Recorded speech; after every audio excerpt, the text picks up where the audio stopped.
Bonjour à tous, c'est Madame Ardin, j'espère que vous allez bien. C'est déjà la fin de la semaine, donc ce sont les deux dernières vidéos d'aujourd'hui. Pour commencer, ce matin, nous allons faire beaucoup de révisions sur les soustractions, la lecture des nombres, la décomposition des nombres. Mais nous apprendrons aussi quelque chose de nouveau, qui est recomposer un nombre à 3 chiffres. C'est parti! Viens apprendre avec moi aujourd'hui. Viens apprendre avec moi aujourd'hui ce que tu auras besoin pour demain. Ce que tu auras besoin pour demain.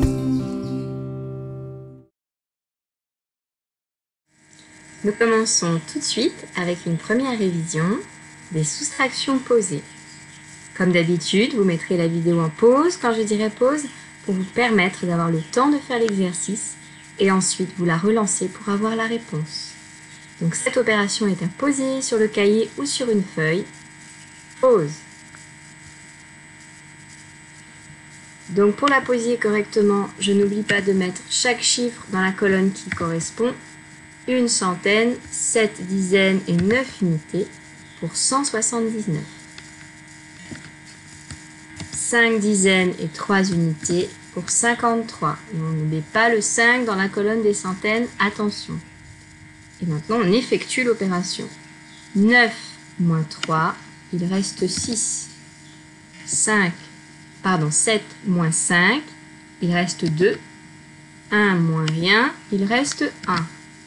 Le résultat de cette opération est donc 126.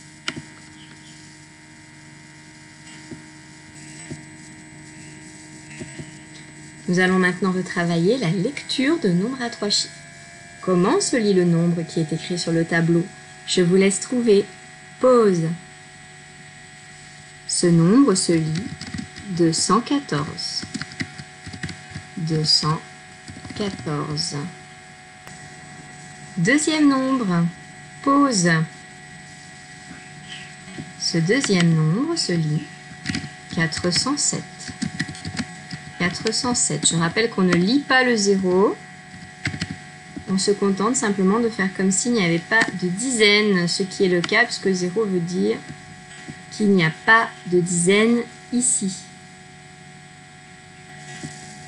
Nous continuons notre exercice. Comment se lit ce nombre? Pause. Ce nombre va se lire 680.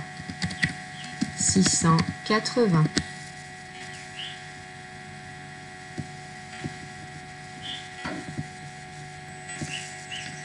Quatrième nombre, comment le lit-on? Pause. Ce nombre va se lire 975. 975.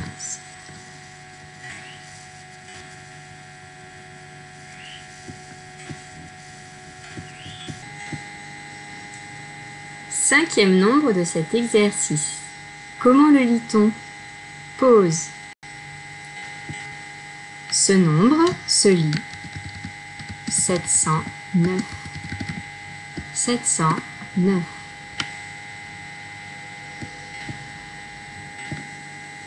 Et pour finir cet exercice, voici un dernier nombre. Comment se lit-il? Pause. Ce nombre se lit 320. 320.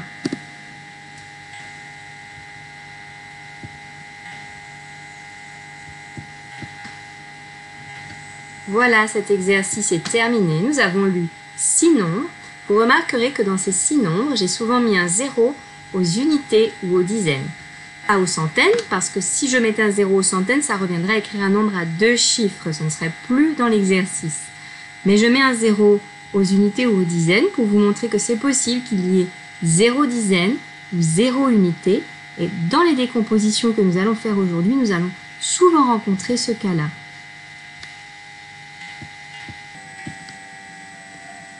Voici en exemple les deux décompositions que nous avons vues cette semaine avec le premier nombre que nous avons lu tout à l'heure.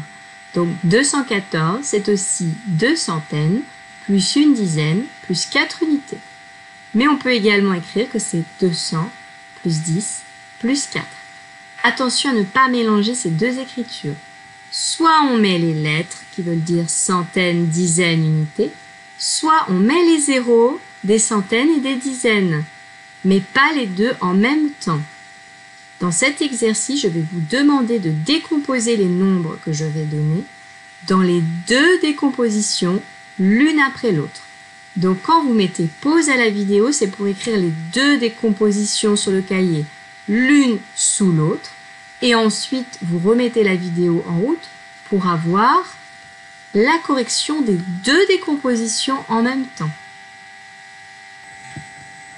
Le premier nombre dont je vous demande la décomposition est 975. Pause. 975, c'est 9 centaines, plus 7 dizaines, plus 5 unités. Et je peux aussi écrire, c'est 900, plus 70, plus 5. Je rappelle que dans cet exercice, on ne choisit pas la décomposition qu'on veut écrire, on doit bien faire les deux. Le nombre suivant est 680. Pause.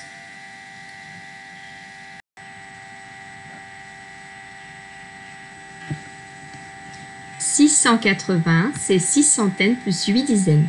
Bien sûr, je peux ajouter plus 0 unité. 0 unité, il n'y a pas d'unité. Je peux aussi tout simplement ne pas les écrire. Et pour la deuxième décomposition, 600 plus 80, bien sûr, je peux écrire 600 plus 80 plus 0. Et pour la même raison, je peux aussi ne pas l'écrire et simplifier la décomposition. Le nombre suivant à décomposer sera 709. Pause. 709.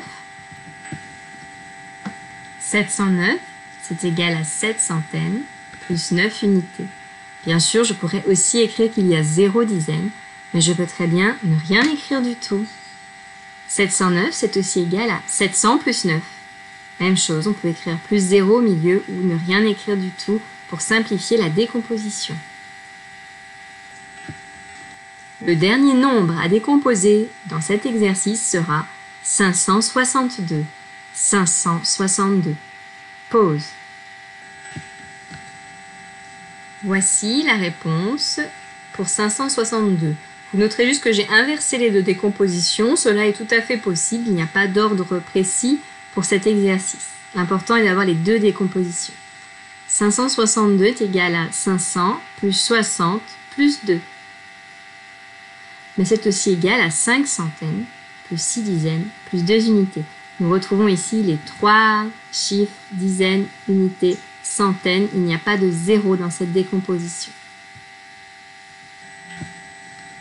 Pour finir cette séance, nous allons maintenant faire l'exercice inverse.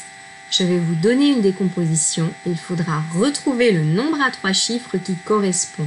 Je vais faire un exemple avec la décomposition qui est déjà écrite sur le tableau. 200 plus 30 plus 5. Il va falloir recomposer ce nombre en pensant bien que 200 ce sont des centaines. Donc je vais écrire le chiffre 200.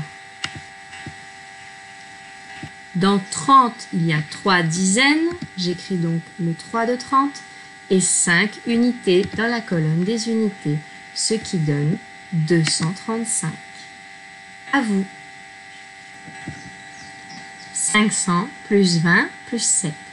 Vous prenez le temps d'écrire le résultat sur votre cahier avant de me l'annoncer. Pause. 500 plus 20 plus 7, cela fait 527. Voici le prochain exercice.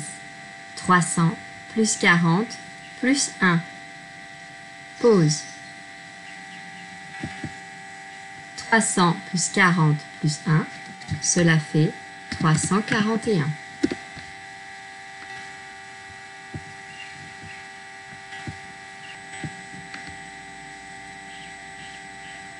Troisième question de cet exercice. 600 plus 70 plus 2. 600 plus 70 plus 2. Pause.